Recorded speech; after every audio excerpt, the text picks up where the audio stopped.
You're super excited. You picked a destination for your trip. Your PTO is approved. And now you're like, okay, what next?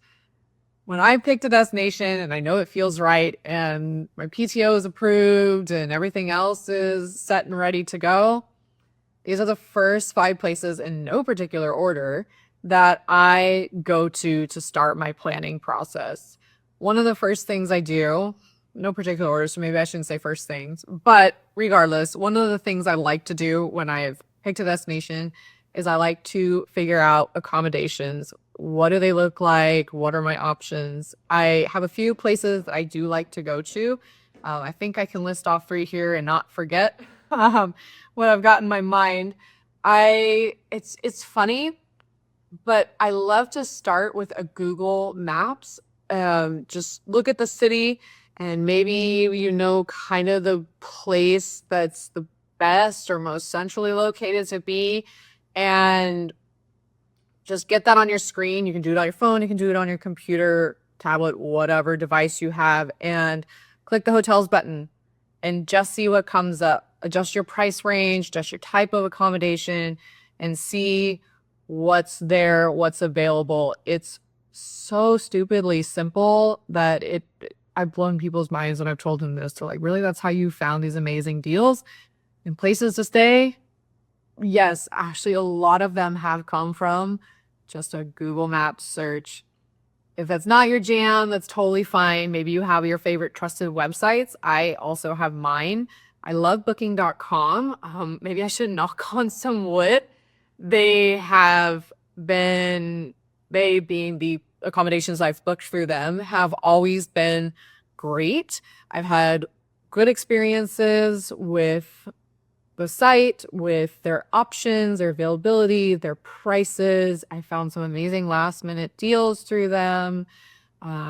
This is not an ad for booking.com, but I will just say they've been great for me in traveling. You can filter there as well for different types of accommodations. So if you're looking for an apartment or an Airbnb kind of experience, you can find that there. If you're looking for hostels, hotels, they're listed there.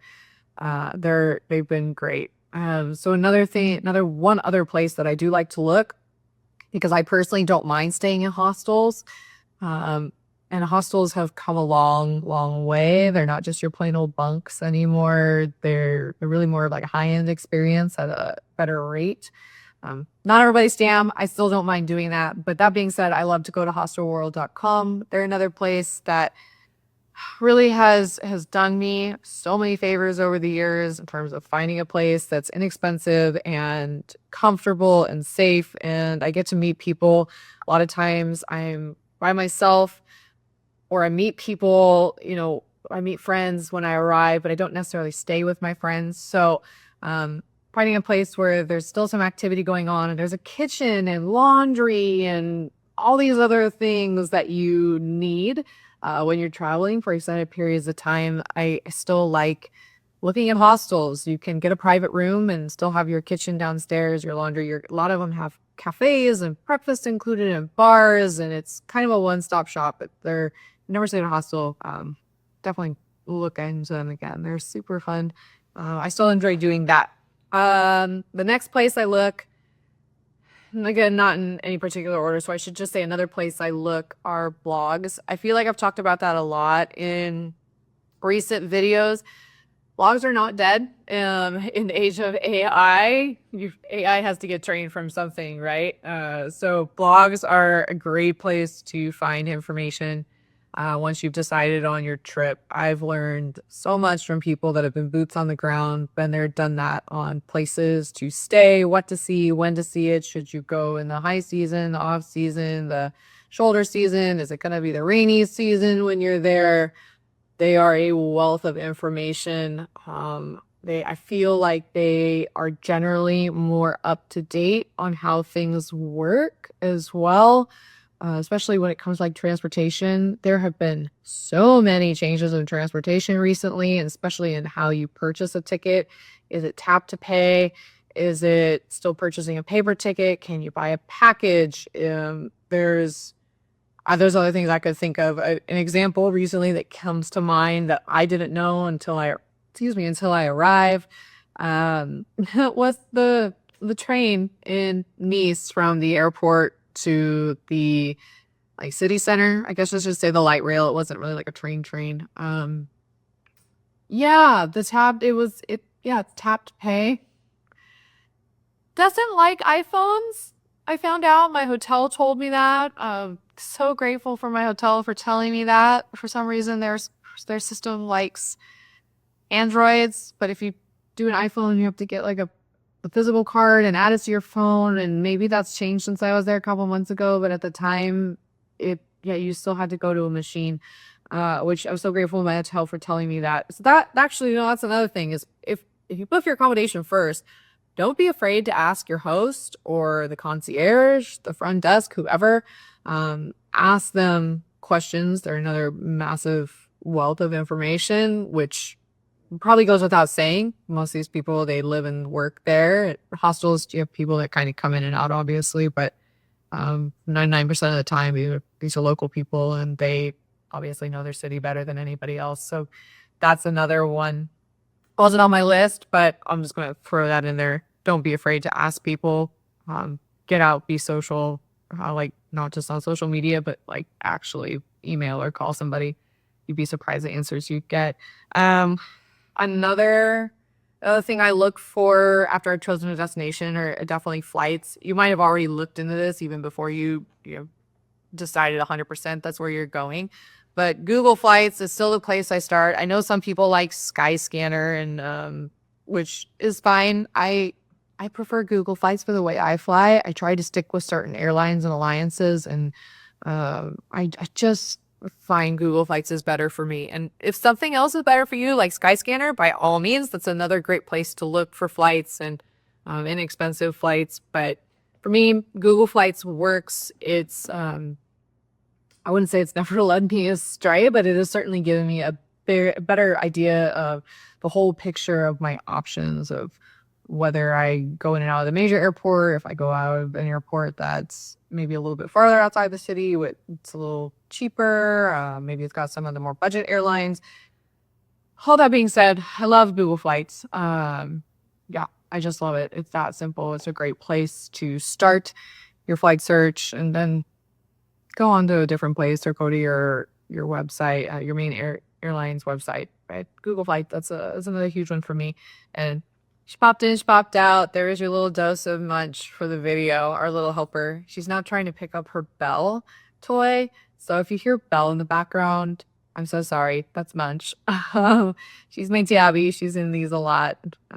She's staring at me. She says, "Come on, human, really?" Love her dearly. Couldn't do this without her. So all that to be said, another thing, let me think here. Another thing I love to look at are Airbnb experiences. If you've never heard of Airbnb experiences, go check it out. There are some really cool ideas of things to do in the city you're visiting or the area, the region that you're visiting that you may not have thought of.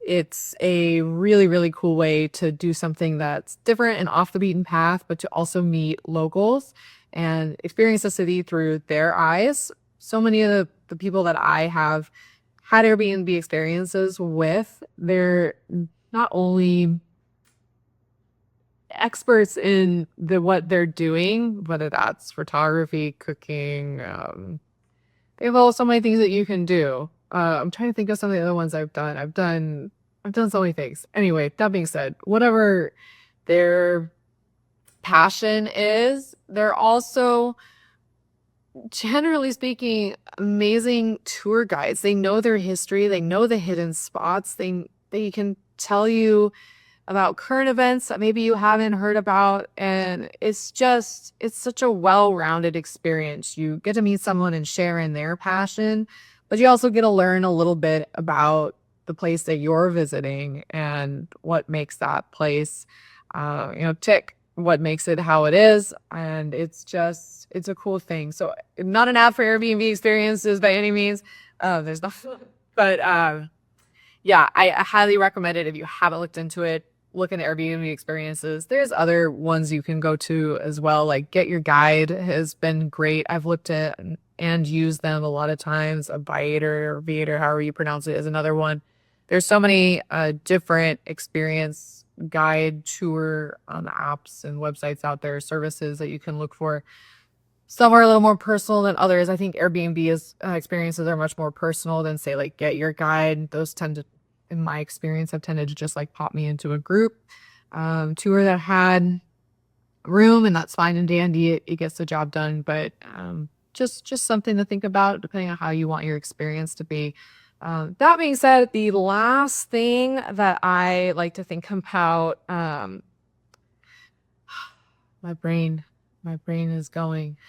These are not edited, by the way, so this is just totally like, this is just me. But that being said, the last thing that I look at, maybe not as much as I should, depending on the destination I'm going to, but another place that I think gets overlooked a lot is the local tourism board.